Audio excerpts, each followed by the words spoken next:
ರಾಜ್ಯ ರಾಜಧಾನಿ ಬೆಂಗಳೂರಿಗರ ನಿದ್ದೆಗೆ ಭಂಗ ಆಗ್ತಾ ಇದೆ. ಅದು ಕಳೆದ ಹಲವು ವರ್ಷಗಳಿಂದ ಏಕಾಏಕಿ ನಿದ್ರಾಭಂಗ ಆಗುವುದಕ್ಕೆ ಏನು ಕಾರಣ? ಬೆಂಗಳೂರಿಗರ ನಿದ್ದೆಗೆ ಕನ್ನ ಹಾಕ್ತಾ ಇರೋದು ಅಥವಾ ಕಲ್ಲು ಹಾಕ್ತಾ ಇರೋದು ಕ್ಲೈಮೇಟ್ ಚೇಂಜ್ ಅನ್ನುವಂಥ ಮಾಹಿತಿ ಬೆಳಕಿಗೆ ಬಂದಿದೆ. ಕಳೆದ 5 ದಶಕಗಳಲ್ಲಿ ಬೆಂಗಳೂರಿಗರಿಗೆ ಭಾರೀ ನಿದ್ದೆ ನಷ್ಟ ಆಗ್ತಾ ಇದೆ. ಪ್ರತಿ ವರ್ಷಕ್ಕೆ ಸುಮಾರು 67 ಗಂಟೆ ಬೆಂಗಳೂರಿಗರ ನಿದ್ರೆಗೆ ಭಂಗ ಆಗ್ತಾ ಇದೆ. ಅಂದ್ರೆ ಹೆಚ್ಚು ಕಮ್ಮಿ 2.25 ದಿನ ದಕ್ಷಿಣ ಭಾರತದಲ್ಲಿ ಜನರಿಗೆ ಅತಿ ಹೆಚ್ಚು ನಿದ್ರಾಭಂಗ ಆಗ್ತಾ ಇರೋದು. ಹವಾಮಾನ ಬದಲಾವಣೆಯಿಂದಾಗಿ ನೇರ ಪರಿಣಾಮಗಳಾಗ್ತಾ ಇದೆ ನಾವು ನಿದ್ದೆ ಮಾಡುವಂತಹ ಪ್ಯಾಟರ್ನ್ ಮೇಲೆ, ನಮ್ಮ ನಿದ್ದೆಯ ಮೇಲೆ ಅನ್ನುವಂಥ ಮಾಹಿತಿ ಬೆಳಕಿಗೆ ಬಂದಿದೆ. ಕ್ಲೈಮೇಟ್ ಸೆಂಟ್ರಲ್ ವರದಿಯಲ್ಲಿ ಈ ವಿಚಾರ ಬಹಿರಂಗವಾಗಿದೆ. ಪ್ರತಿನಿತ್ಯವೂ ಜನರ ನಿದ್ದೆಯ ಗುಣಮಟ್ಟ ಕುಸಿತಾ ಇದೆಯಂತೆ. ರಾಜ್ಯ ರಾಜಧಾನಿ ಬೆಂಗಳೂರಿನಲ್ಲಿ 1.5 ಕೋಟಿಯಷ್ಟು ಜನ ಇಲ್ಲಿ ವಾಸ ಇದ್ದಾರೆ. ಕಟ್ಟಡಗಳು ಹೇಗೆ ಬೆಳೆದಿದ್ದಾವೆ, ವಾಹನಗಳ ಸಂಖ್ಯೆ ಎಷ್ಟು ಹೆಚ್ಚಾಗಿದೆ. ಇನ್ನು ಸ್ವಲ್ಪ ದಿನ ಹೋದ್ರೆ ನಾವೆಷ್ಟು ಸಂಖ್ಯೆಯಲ್ಲಿ ಬೆಂಗಳೂರಿನಲ್ಲಿ ವಾಸ ಮಾಡ್ತಿದ್ದೀವೋ ಅಷ್ಟೇ ಸಂಖ್ಯೆಯಲ್ಲಿ ಇಲ್ಲಿ ವಾಹನಗಳು ಕೂಡ ಬಂದ್ಬಿಡುತ್ತವೆ. ಆಲ್ರೆಡಿ 1,25,00,000 ವೆಹಿಕಲ್ಗಳಿದ್ದಾವೆ ಬೆಂಗಳೂರಿನಲ್ಲಿ. ಮರಗಳ ಕಡಿತ ಅಥವಾ ಕಾಂಕ್ರೀಟೀಕರಣ ಯಾವ ಮಟ್ಟದಲ್ಲಾಗಿದೆ ಅನ್ನೋದು ಗೊತ್ತಿದೆ. ಇದೆಲ್ಲದರ ಮಧ್ಯೆ ಬೆಂಗಳೂರಿಗರ ನಿದ್ದೆಗೆ ಭಂಗ ಆಗ್ತಾ ಇದೆ ಬಹಳ ದೊಡ್ಡ ಪ್ರಮಾಣದಲ್ಲಿ. ಕ್ಲೈಮೇಟ್ ಸೆಂಟ್ರಲ್ ವರದಿಯಲ್ಲಿ ಈ ವಿಚಾರ ಬೆಳಕಿಗೆ ಬಂದಿದೆ. ಬೆಂಗಳೂರಿಗರ ನಿದ್ರೆಗೆ ಭಂಗ ಆಗಿರೋದು ಹೇಗೆ, ಆ ವರದಿ ಏನ್ ಹೇಳುತ್ತೆ, ಅಧ್ಯಯನ ಮಾಡಿದವರು ಯಾರು, ಅದೆಲ್ಲವನ್ನ ಡೀಟೇಲ್ ಆಗಿ ನೋಡ್ತಾ ಹೋಗೋಣ. ಅಂತಾರಾಷ್ಟ್ರೀಯ ಕ್ಲೈಮೇಟ್ ಸೆಂಟ್ರಲ್ ಈ ಸಂಸ್ಥೆ ಬೆಂಗಳೂರಿಗರ ನಿದ್ದೆಗೆ ಸಂಬಂಧಪಟ್ಟ ಹಾಗೆ ಒಂದು ಅಧ್ಯಯನವನ್ನ ಮಾಡಿದೆ. ವಿಶ್ವದಾದ್ಯಂತ ಸುಮಾರು 1338 ಪ್ರಮುಖ ನಗರಗಳಲ್ಲಿ ಅಧ್ಯಯನವನ್ನ ಮಾಡಲಾಗಿದೆ.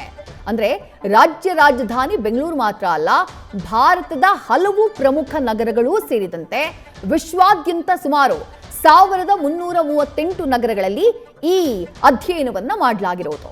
ಹವಾಮಾನ ಬದಲಾವಣೆಯಿಂದಾಗಿ ಬೆಂಗಳೂರಿಗರ ನಿದ್ರೆಗೂ ಕೂಡ ಭಂಗ ಆಗಿದೆ ಅನ್ನುವುದು ಈ ವರದಿಯಲ್ಲಿ ಬೆಳಕಿಗೆ ಬಂದಿರುವಂತಹ ಅಂಶ. ಬೆಂಗಳೂರಿನ ಹವಾಮಾನ ನಿಮಗೆ ಒಂದು 30-40 ವರ್ಷಗಳಿಗಿಂತ ಹಿಂದೆ ಬೆಂಗಳೂರು ವಾತಾವರಣ ಯಾವ ರೀತಿಯಾಗಿರ್ತಾ ಇತ್ತು, ಅಂತಹ ವಾತಾವರಣ ಇವತ್ತಿದೆಯಾ ಅಂತ ಕೇಳಿದ್ರೆ ಕಳೆದ 3-4-5 ದಶಕಗಳಿಂದ ಬೆಂಗಳೂರಿನವ್ರು ಇರುವವರು ಹೇಳ್ತಾರೆ, ಇಲ್ಲಿ ವಾಸ ಮಾಡ್ತಾ ಇರೋರು ಹೇಳ್ತಾರೆ, ಬೆಂಗಳೂರಿನ ಹವಾಮಾನ ಸಿಕ್ಕಾಪಟ್ಟೆ ಬದಲಾವಣೆಯಾಗಿದೆ ಅಂತ ಹೇಳಿ. ಯಾವತ್ತೂ ಕೂಡ ತಂಪಾಗಿರ್ತಾ ಇದ್ದಂತಹ ಬೆಂಗಳೂರು ಈಗ ಮಳೆಗಾಲದಲ್ಲೂ ಕೂಡ ಧಗಧಗ ಅನ್ನುವಂಥ ಸಿಚುವೇಶನ್, ಚಳಿಗಾಲದಲ್ಲೂ ಧಗಧಗ ಅನ್ನುವಂಥ ಪರಿಸ್ಥಿತಿಯನ್ನ ಎದುರಿಸ್ತಾ ಇದೆ. ಇಲ್ಲಾಗಿರುವಂತಹ ಹವಾಮಾನ ಬದಲಾವಣೆ ಬೆಂಗಳೂರಿಗರ ನಿದ್ದೆಗೂ ಕೂಡ ಭಂಗ ತಂದಿದೆ. ಪ್ರತಿನಿತ್ಯ ಜನರ ನಿದ್ದೆಯ ಮಟ್ಟ ಕುಸಿತಾ ಇರೋದು ಆ ವರದಿಯಲ್ಲಿ ಬಹಿರಂಗ ಆಗಿದೆ. ಫಾರ್ ಎಕ್ಸಾಂಪಲ್ 1970-75 ಅವಧಿಯಲ್ಲಿ ಆ ಸಂದರ್ಭದಲ್ಲಿ ವರ್ಷಕ್ಕೆ 59 ಗಂಟೆ ನಿದ್ದೆಯ ನಷ್ಟ ಆಗ್ತಾ ಇತ್ತಂತೆ.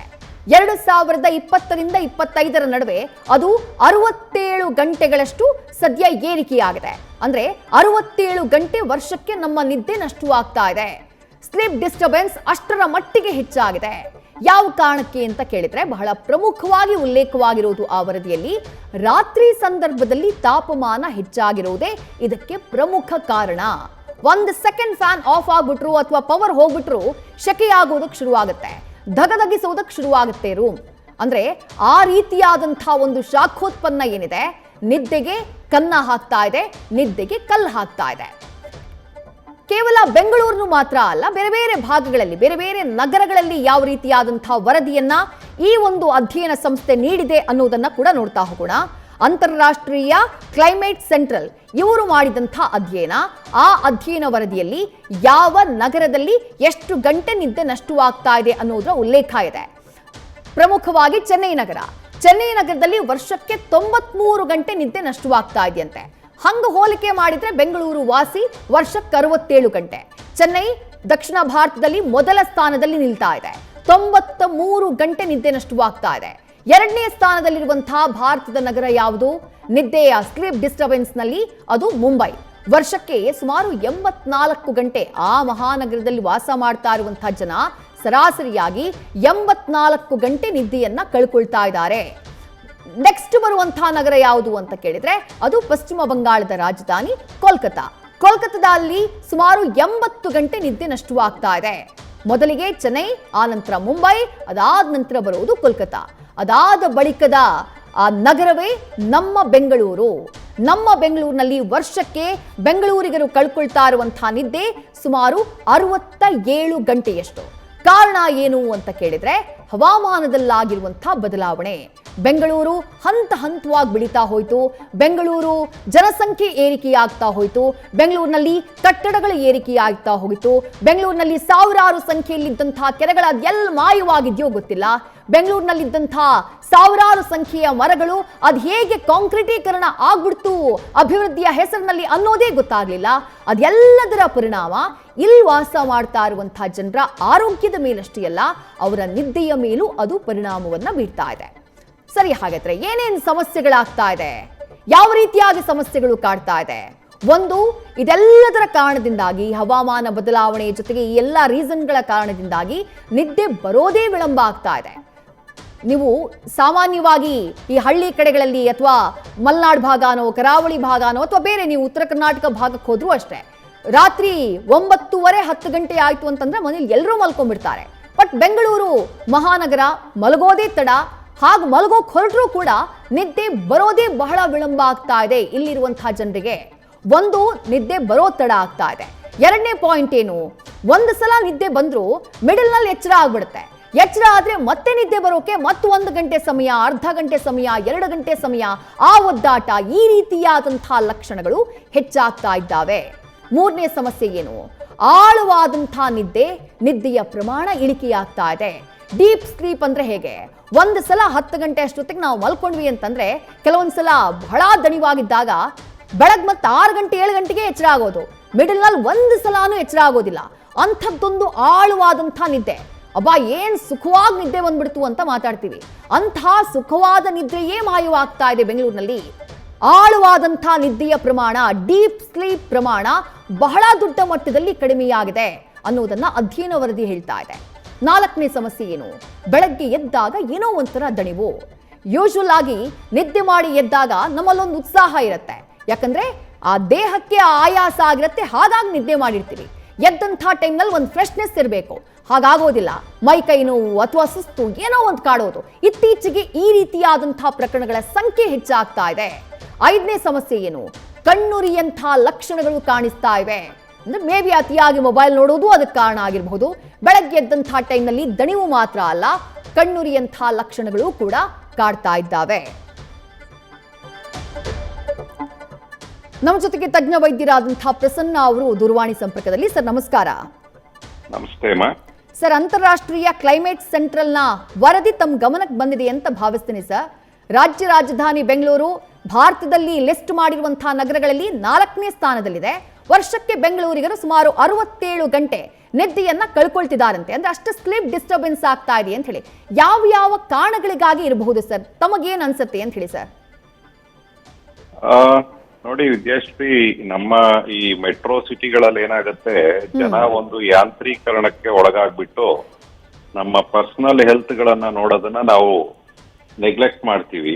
ಹೌದು, ನಿಯಮಿತವಾದ ಒಂದು ವ್ಯಾಯಾಮ ಮಾಡೋದಿಲ್ಲ, ಒಂದು ಸಣ್ಣ ವಾಕಿಂಗ್ ಕೂಡ ಹೋಗೋದಿಲ್ಲ ಮೋಸ್ಟ್ ಆಫ್ ಅಸ್. ಮತ್ತೆ ಒಂದು ಮನೆಯಲ್ಲಿ ಮಾಡಿರ್ತಕ್ಕಂತ ಒಳ್ಳೆಯ ಆಹಾರ ಅದು ಸೇವಿಸ್ತಕ್ಕಂಥದ್ದು ತುಂಬಾ ಮುಖ್ಯ ಆಗುತ್ತೆ. ಸೊ ದೇಹಕ್ಕೆ ದಣಿವಾಗಬೇಕು ಮತ್ತೆ ಒಳ್ಳೆ ಪೌಷ್ಟಿಕಾಂಶ ಇರತಕ್ಕಂತ ಆಹಾರ ಸಿಕ್ಕಿದ್ರೆ ಅವಾಗ ಅದು ಆಟೋಮೆಟಿಕಲಿ ನಿದ್ದೆಯನ್ನ ಬಯಸುತ್ತೆ. ಇವೆರಡನ್ನ ಬಿಟ್ಟು ನಾವು ಆದಷ್ಟು ಈ ಜಂಕ್ ಫುಡ್ಗಳನ್ನ ತಿನ್ನೋದು ಮತ್ತೆ ಈ ಮೊಬೈಲ್ ಅಡಿಕ್ಷನ್, ಈ OTT ಪ್ಲಾಟ್ಫಾರ್ಮ್ ಗಳಿಂದ ಅರ್ಧ ಜಾಸ್ತಿ ತುಂಬಾ ಜನ ಟಿವಿ ನೋಡೋದು, ಇವೆಲ್ಲ ಮಾಡೋದ್ರಿಂದ ಏನಾಗುತ್ತೆ, ನಿದ್ದೆ ಮಾಡತಕ್ಕಂತ ಇದು ಕಮ್ಮಿ ಆಗ್ತಾ ಹೋಗುತ್ತೆ. ಸೊ ನಾವು ಸಂಜೆ ಮಲಗಬೇಕು ಅಂತಂದ್ರೆ ಅಟ್ಲೀಸ್ಟ್ ನಾವು ಮಲಗಕ್ 1 ಅವರ್ ಮುಂಚೆನಾದ್ರೂ ನಾವು ಮೊಬೈಲ್ ನೋಡೋದನ್ನ ನಿಲ್ಸ್ಬೇಕು, ಅವಾಗ ಚೆನ್ನಾಗಿ ನಿದ್ದೆ ಬರುತ್ತೆ. ಸೊ ಇವೆಲ್ಲ ನಾವು ಈ ಸಿಟಿಗಳಲ್ಲಿ ಮಾಡ್ತಕ್ಕಂತ ತಪ್ಪು. ಅದ್ರ ಜೊತೆಗೆ ಇಲ್ಲಿನ ಒಂದು ವಾಯು ಮಾಲಿನ್ಯ ಏನಾಗತ್ತೆ, ಪೊಲ್ಯೂಷನ್ ಸ್ವಲ್ಪ ಸಿಟಿಗಳಲ್ಲಿ ಜಾಸ್ತಿ ಇರುತ್ತೆ. ಅದು ಮತ್ತೆ ಈ ಪೋಸ್ಟ್ ಕೋವಿಡ್ ನಂತರ ಕೂಡ ಈ ತರ ನಾವು ಜಾಸ್ತಿ ನೋಡ್ತಾ ಇದೀವಿ. ಕೋವಿಡ್ ನಿಂದ ಎಲ್ಲೋ ಒಂದು ಕಡೆ ಒಂದು ಲಾಂಗ್ ಟರ್ಮ್ ಎಫೆಕ್ಟ್ ಆಗಿ ಕೂಡ ಕೆಲವರಿಗೆ ಮಾನಸಿಕವಾಗಿ ದೈಹಿಕವಾಗಿ ಕೂಡ ಈ ಸಿಂಪ್ಟಮ್ಸ್ ಕಾಡ್ತಾ ಇದೆ. ಸೊ ಇದನ್ನ ಸರಿಪಡಿಸ್ಕೋಬೇಕು ಅಂತಂದ್ರೆ ನಾವು ನಿಯಮಿತವಾಗಿ ಅಟ್ಲೀಸ್ಟ್ ದಿನಕ್ಕೆ ಒಂದು 15-20 ನಿಮಿಷನಾದ್ರೂ ಒಂದು ವಾಕಿಂಗ್ ಆದ್ರೂ ಮಾಡಿದ್ರೆ ಸಾಕು. ವಾಕಿಂಗ್ ಮಾಡ್ಬೇಕು. ಮತ್ತೆ ಆದಷ್ಟು ಈ ಜಂಕ್ ಫುಡ್ ಗಳನ್ನ, ಈ ಸೋಡಾಗಳು ಏನು ಕೋಕಾ ಕೋಲಾ, ಪೆಪ್ಸಿ ಅಂತ ಈ ಕಾರ್ಬೋನೇಟೆಡ್ ಡ್ರಿಂಕ್ಸ್ ನ ಆದಷ್ಟು ಅವಾಯ್ಡ್ ಮಾಡಿ ನಾವು ನಿಯಮಿತವಾಗಿ ವ್ಯಾಯಾಮ ಮತ್ತೆ ಮನೆಯಲ್ಲಿ ಮಾಡತಕ್ಕಂತ ಆದಷ್ಟು ಆಹಾರವನ್ನ ಸೇವಿಸಿದ್ರೆ ನಾವು ಇದನ್ನ ತಡಿಬಹುದು. ಸರ್, ಈ ನಿದ್ರಾ ಭಂಗ ಅನ್ನೋದು ಹೆಲ್ತ್ ಅಲ್ಲಿ ಯಾವ ರೀತಿಯಾದಂತಹ ಇಶ್ಯೂಸಿಗೆ ಕಾರಣ ಆಗ್ತಾ ಇದೆ ಅಂತ ಹೇಳಿ, ಅಂದ್ರೆ ತುಂಬಾ ಸಂಖ್ಯೆಯಲ್ಲಿ ಬರ್ತಾರಾ ಸರ್ ನಮಗೆ ಸ್ಲೀಪ್ ಡಿಸ್ಟರ್ಬೆನ್ಸ್ ಇದೆ ಅಂತ ಹೇಳಿ ಡಾಕ್ಟರ್ಸ್ ಹತ್ರ ಹೋಗೋರ ಸಂಖ್ಯೆ ಏನಾದ್ರೂ ಹೆಚ್ಚಿದೆಯಾ ಸರ್ ಇತ್ತೀಚಿನ ದಿನಗಳಲ್ಲಿ ತಾವು ಗಮನಿಸಿದ ಹಾಗೆ? ಹೌದೌದು, ಖಂಡಿತವಾಗಿ ನಾವು ಇತ್ತೀಚೆಗೆ ಎಲ್ಲರೂ ನಮ್ಮ ಪೇಷಂಟ್ಗಳು, ನನ್ನ ಪೇಷಂಟ್ಗಳು ಎಲ್ಲ ನಮ್ಮ ವೈದ್ಯ ಮಿತ್ರರು ಹೇಳ್ತಾ ನೋಡಿದ್ರೆ ಎಲ್ರಿಗೂ ಸ್ಲೀಪ್ ಅನ್ನೋದು ಒಂದು ನಂಬರ್ ಆಫ್ ಅವರ್ಸ್ ನಿದ್ದೆ ಮಾಡೋದು ಕಮ್ಮಿ ಆಗ್ತಾ ಇದೆ. ಸೊ ಇದರಿಂದ ಏನಾಗುತ್ತೆ, ನಮ್ಮ ದೇಹದ ರಕ್ತದ ಒತ್ತಡದ ಮೇಲೆ ವ್ಯತ್ಯಾಸ ಆಗುತ್ತೆ, ಬೇಗ ಬ್ಲಡ್ ಪ್ರೆಷರ್ ಬರತಕ್ಕಂತ ಚಾನ್ಸಸ್ ಜಾಸ್ತಿ ಆಗುತ್ತೆ ನಿದ್ದೆ ಸರಿಗ್ ಮಾಡ್ತಾ ಇದ್ರೆ. ಮತ್ತೆ ಏನು ಹೃದಯದ ಮೇಲೆ ಇರ್ತಕ್ಕಂತ ಒತ್ತಡ, ಮತ್ತೆ ಬೋನ್ ವೀಕ್ನೆಸ್, ಆಸ್ಟಿಯೋಪೊರೋಸಿಸ್ ಅಂತ ಹೇಳ್ತೀವಿ, ಇದು ಕೂಡ ಹೆಚ್ಚಾಗಿ ನಾವು ನಿದ್ದೆ ಮಾಡದೇ ಇರೋದ್ರಿಂದ ಹೆಚ್ಚಾಗಿ ಕಂಡು ಬರ್ತಾ ಇದೆ ಈ ಇತ್ತೀಚಿನ ದಿನಗಳಲ್ಲಿ. ಸೊ ಇವೆಲ್ಲದಕ್ಕೂ ನಾವು ಸರಿ ಮಾಡ್ಕೋಬೇಕು ಅಂತಂದ್ರೆ ನಮ್ಮ ಜೀವನ ಶೈಲಿ ಏನಿದೆ ಅದನ್ನ ಸರಿಪಡಿಸ್ಕೋಬೇಕು ಫಸ್ಟ್. ಸೊ ಎಲ್ರೂ ಕೂಡ ನಮ್ಗೆ ಒಂದು ಏನಂತ ಹೇಳ್ತೀವಿ ನಾವು, ಹ್ಯೂಮನ್ ಲಾಗ್ ಅಂತ ಹೇಳ್ತೀವಿ, ಮಿನಿಮಮ್ ದಿನಕ್ಕೆ 7 ರಿಂದ 8 ಗಂಟೆ ನಿದ್ದೆ ಬೇಕೇ ಬೇಕು ಒಬ್ಬ ಮನುಷ್ಯ ಆರೋಗ್ಯವಾಗಿರ್ಬೇಕು ಅಂತಂದ್ರೆ. ಅದು ಸಿಗದೆ ಇದ್ದಾಗ ಏನಾಗುತ್ತೆ, ರೆಸ್ಟ್ ಸಿಗದೆ ಇದ್ರೆ ಮೈಂಡ್ಗೆ ಓವರ್ ವರ್ಕ್ ಆಗೋದ್ರಿಂದ ಅದರ ದುಷ್ಪರಿಣಾಮ ಎಲ್ಲ ನಮ್ಮ ಬೇರೆ ಆರ್ಗನ್ಸ್ ಮೇಲೆ ಆಗ್ಲಿಕ್ಕೆ ಶುರುವಾಗುತ್ತೆ. ಸೊ ಡಯಾಬಿಟಿಸ್ ಬರತಕ್ಕಂಥದ್ದು, ಮತ್ತೆ ನೀವ್ ಹೇಳ್ದಾಗೆ ಬೆಳಗ್ಗೆ ಹೊತ್ತು ಎದ್ದಾಗ ಫ್ರೆಶ್ನೆಸ್ ಇರೋದಿಲ್ಲ, ಮಲೆಗೆ ಎದ್ರೂ ಕೂಡ ಒಂದು ಜಡತೆ ಇರುತ್ತೆ, ಲೇಜಿನೆಸ್ ಫೀಲ್ ಆಗ್ತಾ ಇರುತ್ತೆ. ಇವೆಲ್ಲ ಚಿಹ್ನೆಗಳು ಬರ್ಲಿಕ್ಕೆ ಶುರುವಾಯ್ತು ಅಂತಂದ್ರೆ ನಾವು ಖಂಡಿತ ಇದಕ್ಕೆ ಒಂದು ಸಲಹೆನ ತಗೋಬೇಕು. ಮತ್ತೆ ನಮ್ಮ ದೇಹದಲ್ಲಿ ಏನ್ ಕೊರತೆ ಆಗಿದೆ, ಯಾವ ಖನಿಜಾಂಶಗಳ ಕೊರತೆ ಆಗಿದೆ ಅದನ್ನು ಕೂಡ ನಾವು ಸರಿಪಡಿಸ್ಕೊಂಡು ಒಂದು ಆರೋಗ್ಯಕರ ಒಂದು ಆಹಾರ ಮತ್ತೆ ವ್ಯಾಯಾಮವನ್ನ ಮಾಡ್ತಾ ಹೋದ್ರೆ ನಾವು ಅದನ್ನ ರಿವರ್ಸ್ ಮಾಡಬಹುದು. ಸರ್, ಬೆಂಗಳೂರಿನಂತ ಮಹಾನಗರದಲ್ಲಿ ಲೈಫ್ ಸ್ಟೈಲ್ ಹೇಗೆ ಬದಲಾಗ್ಬಿಟ್ಟಿದೆ ಅಂತಂದ್ರೆ, ಕೆಲವರು ಡೇ ಪರ್ಸನ್ಸ್, ಇನ್ ಕೆಲವರು ನೈಟ್ ಪರ್ಸನ್ಸ್, ಕೆಲವರು ರಾತ್ರಿ ದುಡಿತಾರೆ, ಇಲ್ಲ ರಾತ್ರಿ ಎಚ್ಚರು ಆಗಿರ್ತಾರೆ, ಬೆಳಗ್ಗೆ ಹೊತ್ತು ಮಲಗ್ತಾರೆ. ಈ ರೀತಿಯಾಗಿ ಅಥವಾ ಅವ್ರ ಕೆಲಸನೇ ನೈಟ್ ಶಿಫ್ಟ್ ಇರುತ್ತೆ, ಬೆಳಗ್ಗೆ ಹೊತ್ತು ಅವ್ರು ನಿದ್ದೆ ಮಾಡಬೇಕು, ಆ ರೀತಿಯಾಗಿ ವ್ಯತಿರಿಕ್ತವಾದಂತಹ ಶಿಫ್ಟ್ಗಳು ಹಿಂಗೆಲ್ಲ ಇರಬೇಕಾದ್ರೆ ಹೇಗೆ ಒಂದು ಪ್ರಾಪರ್ ಪ್ಲಾನ್ ಅನ್ನ ಮಾಡ್ಕೋಬಹುದು ತಮ್ಮ ನಿದ್ದೆಯನ್ನ ಸರಿ ಮಾಡೋದಕ್ಕೆ ಅಥವಾ ಆರೋಗ್ಯವನ್ನ ಸರಿ ದಾರಿಯಲ್ಲಿ ಹೋಗೋ ರೀತಿ ನೋಡ್ಕೊಳ್ಳೋದಕ್ಕೆ ಡಾಕ್ಟರ್? ಹೌದೀಗ Bangalore silicon city of India ಆಗಿದೆ, ಇಲ್ಲಿ 24 ಗಂಟೆನೂ ಕೆಲಸ ಮಾಡತಕ್ಕಂಥವ್ರು ಸಿಗ್ತಾರೆ ನಮ್ಗೆ. ಹೌದು, ಯಾಕಂದ್ರೆ ಇಡೀ ವಿಶ್ವಕ್ಕೆ ಸಹಾಯ ಆಗುವಂತ ಕೆಲಸಗಳನ್ನ ನಮ್ಮ ಸಾಫ್ಟ್ವೇರ್ ಇಂಜಿನಿಯರ್ಸ್ ಮತ್ತೆ BPOಗಳು ಇರ್ಬೋದು ಎಲ್ಲಾರು ಕೆಲಸ ಮಾಡ್ತಾ ಇರೋದ್ರಿಂದ ಅವರವರ ಅಲ್ಲಿ ಟೈಮ್ ಲೈನ್ಗೆ ಇವರ ವರ್ಕ್ ಶೆಡ್ಯೂಲ್ ಇರುತ್ತೆ. ಸೊ ಈಗ ನೈಟ್ ವರ್ಕ್ ಮಾಡೋರು ಅವರ ಇದನ್ನ ಜೀವನ ಶೈಲಿನ ಸರಿಪಡಿಸ್ಕೊಳ್ಳೇಬೇಕಂದ್ರೆ ಅದನ್ನ ನಮ್ಮ ಬಾಡಿಗೆ ಮತ್ತೆ ಮೈಂಡ್ಗೆ ಟ್ರೈನ್ ಮಾಡಬೇಕಾಗತ್ತೆ. ಸೊ ನಾವು ಬೆಳಗ್ಗೆ ಹೊತ್ತು ಬೇರೆ ಕೆಲಸಗಳನ್ನ ಮಾಡದೆ ಅಟ್ಲೀಸ್ಟ್ 6 ಅವರ್ಸ್ ಆದ್ರೂ ಅವರು ನಿದ್ದೆಯನ್ನ ಮಾಡಿ ಟೈಮ್ ಸಿಕ್ಕಾಗ ವ್ಯಾಯಾಮಗಳನ್ನ, ಎಲ್ರೂ ಜಿಮ್ಗೆ ಹೋಗ್ಬೇಕು ಅಂತಿಲ್ಲ, ಒಂದ್ ಸಣ್ಣ ನಡಿಗೆಯನ್ನು ಮಾಡಿದ್ರು ಕೂಡ ಸಾಕಾಗತ್ತೆ. ಸೊ ನಾವು ನಮ್ಮ ಮೈಂಡ್ ನ ಟ್ರೈನ್ ಮಾಡ್ಬೇಕಾಗತ್ತೆ. ಯಾಕಂದ್ರೆ ನಮಗೆ ದೇವ್ರು ಮಾಡಿರೋದು ರಾತ್ರಿ ಹೊತ್ತು ನಿದ್ದೆ ಮಾಡ್ಲಿಕ್ಕೆ, ಬಟ್ ರಾತ್ರಿ ಹೊತ್ತು ಕೆಲಸ ಮಾಡೋರ್ಗೆ ಏನ್ ಮಾಡ್ಬೇಕು ಅಂತಂದ್ರೆ ನಾವು ಅದನ್ನ ಗ್ರಾಜುಯಲಿ ಮೈಂಡ್ ಅನ್ನ ಮತ್ತೆ ನಮ್ಮ ಬಾಡಿಯನ್ನ ಟ್ರೈನ್ ಮಾಡ್ಕೋಬೇಕಾಗತ್ತೆ ಆ ಒಂದು ಟೈಮ್ ಲೈನ್ಗೆ. ಅದನ್ನ ಮಾಡ್ಕೊಳ್ಳೋದು ಸ್ವಲ್ಪ ಬಿಗಿನಿಂಗ್ ಅಲ್ಲಿ ಕಷ್ಟ ಆಗತ್ತೆ, ಬಟ್ ಒಂದ್ಸತಿ ಅದನ್ನ ಮಾಡ್ಕೊಂಡ್ರೆ ಅವರು ಕೂಡ ಆರೋಗ್ಯವಾಗಿರ್ಬೋದು. ನಾನು ಆಗ್ಲೇ ಉಲ್ಲೇಖ ಮಾಡಿದೆ ಡಾಕ್ಟರ್, ಈ ಒಂದು ಸಲ ಮಲಗಿದ್ಮೇಲೆ ಕೆಲವರಿಗೆ ಇತ್ತೀಚಿನ ದಿನಗಳಲ್ಲಿ ಈ ಡೀಪ್ ಸ್ಲೀಪ್ ಅನ್ನೋದು ಕಡಿಮೆ ಆಗ್ಬಿಟ್ಟಿದೆ. ಇನ್ ಬಿಟ್ವೀನ್ ಎಲ್ಲಾದ್ರೂ ಒಂದ್ಸಲ ಎಚ್ಚರ ಆಗ್ಬಿಟ್ರೆ ಅರ್ಧ ಗಂಟೆ, 1 ಗಂಟೆ, 2 ಗಂಟೆ, ಕೆಲವೊಂದ್ಸಲ ಬೆಳಕು ಹರಿಯೋ ತನಕನೂ ನಿದ್ದೆ ಬರೋದಿಲ್ಲ. ಹಿಂಗಾಗೋದಕ್ಕೆ ಏನು ಕಾರಣಗಳಿರಬಹುದು, ಅದನ್ನ ಹೇಗೆ ಸರಿಪಡಿಸ್ಕೋಬಹುದು ಅಂತ ಹೇಳಿ ಡಾಕ್ಟರ್? ಸರಿಪಡಿಸ್ಕೊಳ್ಳೋದು ಹೇಗೆ ಅಂತಂದ್ರೆ ನೋಡಿ, ಅಟ್ಲೀಸ್ಟ್ ಈ ಯೋಗ ಒಂದು ಒಳ್ಳೆ ವಿಧಾನ ಇದೆ. ಪ್ರತಿ ವಾರದಲ್ಲಿ ಅಟ್ಲೀಸ್ಟ್ 4 ರಿಂದ 5 ದಿನ ಯೋಗ ಮಾಡೋದ್ರಿಂದ ಮತ್ತೆ ಕೆಲವರಿಗೆ ಮೆಡಿಟೇಷನ್ ಮಾಡೋದ್ರಿಂದ ನಮ್ಮ ಮೈಂಡ್ಗೆ ಆಗತಕ್ಕಂತ ಈ ಡಿಸ್ಟರ್ಬೆನ್ಸ್ ನ ನಾವು ಸರಿಪಡಿಸ್ಕೋಬಹುದು.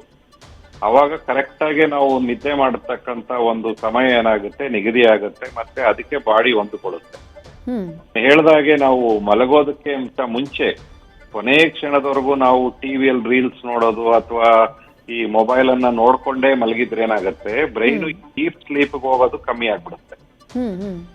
ಸೊ ಸೊ ಆ ಸೂಪರ್ಫಿಷಿಯಲ್ ಸ್ಲೀಪ್ ಅಲ್ಲೇ ಇರ್ತಾರೆ. ಅವರಿಗೆ ಎಚ್ಚರ ಆಗ್ಬಿಟ್ರೆ ಮತ್ತೆ ಆ ಡೀಪ್ ಸ್ಲೀಪ್ ಹೋಗೋದಿಲ್ಲ. ಸೊ ಇದನ್ನ ನಾವು ಇದರಿಂದ ಹೊರಗೆ ಬರಬೇಕು ಅಂತಂದ್ರೆ ನಾವು ಮೇನ್ ಮೊಬೈಲು ಮತ್ತೆ ಈ ಟೆಲಿವಿಷನ್ ಅಡಿಕ್ಷನ್ ಇಂದ ಹೊರಗಡೆ ಬರಬೇಕು. ನಿಯಮಿತವಾಗಿ ಯೋಗ ಮತ್ತೆ ಮೆಡಿಟೇಷನ್ ಮಾಡೋದ್ರಿಂದ ಇದನ್ನ ನಾವು ಖಂಡಿತವಾಗಿ we can overcome that. Doctor, ನಮ್ಮ ಲೈಫ್ ಸ್ಟೈಲ್ ಬಹಳ ಇಂಪಾರ್ಟೆಂಟು ಎಲ್ಲವನ್ನೂ ಸರಿಪಡಿಸುವುದಕ್ಕೆ ಅಂತ ಹೇಳಿದ್ರಿ. ಅದರ ಜೊತೆಗೆ ಡಾಕ್ಟರ್, ಈಗ ಅವ್ರು ಏನು ವರದಿಯನ್ನ ಕೊಟ್ಟಿದ್ದಾರೋ ಅದರಲ್ಲಿ ಅವರು ಉಲ್ಲೇಖ ಮಾಡಿರೋದು ಒಂದು, ಬೆಂಗಳೂರಿನ ಕಾಂಕ್ರೀಟೀಕರಣ, ಜೊತೆಗೆ ಮರಗಳ ಪ್ರಮಾಣ ಕಡಿಮೆ ಆಗಿರೋದು, ಹಸಿರು ಪ್ರದೇಶ ಕುಸಿತ ಆಗಿರೋದು, ಹೆಚ್ಚಾಗ್ತಾ ಇರೋ ವೆಹಿಕಲ್ಸು, ತಾಪಮಾನ ಏರಿಕೆ, ಇವು ಕೂಡ ರೀಸನ್ ಆಗ್ತಾ ಇದೆ ಅನ್ನೋದನ್ನ ಉಲ್ಲೇಖ ಮಾಡಿದ್ದಾರೆ. ಇದು ಎಷ್ಟು ಪ್ರಮಾಣದಲ್ಲಿ, ಎಟ್ ವಾಟ್ ಪರ್ಸೆಂಟೇಜ್ ಇದು ಎಫೆಕ್ಟ್ ಆಗಬಹುದು ನಮ್ಮ ಸ್ಲೀಪ್ಗೆ ಅಂತ ಹೇಳಿ ಬೆಂಗಳೂರಿನಂಥ ಮಹಾನಗರದಲ್ಲಿ ಡಾಕ್ಟರ್? ನೋಡಿ, ಈಗ ಈ ಕಾಂಕ್ರೀಟೀಕರಣದಿಂದ ಹಸಿರು ಕಮ್ಮಿ ಆಗೋದ್ರಿಂದ ನಾವು ಉಸಿರಾಡತಕ್ಕಂತ ಗಾಳಿ ಏನಾಗತ್ತೆ, ಅಷ್ಟು ಫ್ರೆಶ್ನೆಸ್ ಮತ್ತೆ ಆಕ್ಸಿಜನ್ ಲೆವೆಲ್ ಆ ಮಟ್ಟದಲ್ಲಿ ಹೆಚ್ಚಾಗಿರೋದಿಲ್ಲ. ನಮ್ಗೆ ಗ್ರಾಮೀಣ ಪ್ರದೇಶದಲ್ಲಿ ಇರತಕ್ಕಂತ ಒಂದು ಗಾಳಿ ಏನಿರುತ್ತೆ ಆ ಗಾಳಿ ಇಲ್ಲಿ ಸಿಗದೆ ಇರೋದ್ರಿಂದ ಏನಾಗತ್ತೆ, ಒಂದು ನಮ್ಮ ಆರೋಗ್ಯದ ಮೇಲೆ ಅದು ಡೈರೆಕ್ಟ್ ಆಗಿ ಪರಿಣಾಮ ಬೀರುತ್ತೆ. ಮತ್ತೆ ಇಲ್ಲಿ ಇರತಕ್ಕಂತ ವಾಹನಗಳ ಸಂಖ್ಯೆ, ಟೂ ವೀಲರ್ಸ್ ಆಗ್ಬೋದು, ಆಟೋಗಳು, ಬಸ್ಸುಗಳು ಎಲ್ಲ ಸೇರಿ ಅದರಿಂದ ಕೂಡ ವಾಯು ಮಾಲಿನ್ಯ ಆಗ್ತಾ ಇದೆ. ಇವೆರಡರಿಂದ ನಮ್ಮ ದೇಹ ಮತ್ತೆ ನಮ್ಮ ಮನಸ್ಸಿನ ಮೇಲೆ ದುಷ್ಪರಿಣಾಮ ಆಗೇ ಆಗತ್ತೆ. ಈ ಏನು ಹವಾಮಾನ ವೈಪರೀತ್ಯ ಮತ್ತೆ ತಾಪಮಾನ ಏರಿಕೆ ಆಗಿದೆ ಅಂತ ಹೇಳ್ತಿದ್ದಾರೆ, ಅದು ಸ್ವಲ್ಪ ಇಷ್ಟು ಬೇಗ ಹೇಳೋದ್ ಕಷ್ಟ. ಅದು ಲಾಂಗ್ ಟರ್ಮ್ ಅಲ್ಲಿ ಅದರ ಎಫೆಕ್ಟ್ ನಮಗ್ ಕಂಡು ಬರುತ್ತೆ. ಇನ್ನೊಂದು 10-15 ವರ್ಷ ಹೋಗ್ಬೇಕು ಆ ಟೆಂಪರೇಚರ್ ರೈಸ್ ನಿಜವಾಗ್ಲೂ ಆಗಿ ಅದರ ಎಫೆಕ್ಟ್ಸ್ ಹ್ಯೂಮನ್ ಬಾಡಿ ಮೇಲೆ ಆಗ್ತಿದ್ಯಾ ಅಂತ ಈಗಲೇ ಹೇಳೋದ್ ಕಷ್ಟ. ಬಟ್ ಈ ವಾಯು ಮಾಲಿನ್ಯ ಇದೆಯಲ್ಲ, ಅದು ಮತ್ತೆ ಶಬ್ದ ಮಾಲಿನ್ಯ, ಇವೆರಡು ತುಂಬಾ ನಮ್ಮ ನಿದ್ರೆ ಮೇಲೆ ಎಫೆಕ್ಟ್ ಆಗೇ ಆಗುತ್ತೆ. Right doctor, thank you doctor Prasanna ಅವರೇ, ನ್ಯೂಸ್ ಫಸ್ಟ್ ಜೊತೆ ಎಷ್ಟು ಹೊತ್ತು ಮಾತನಾಡಿದ್ದಕ್ಕೆ.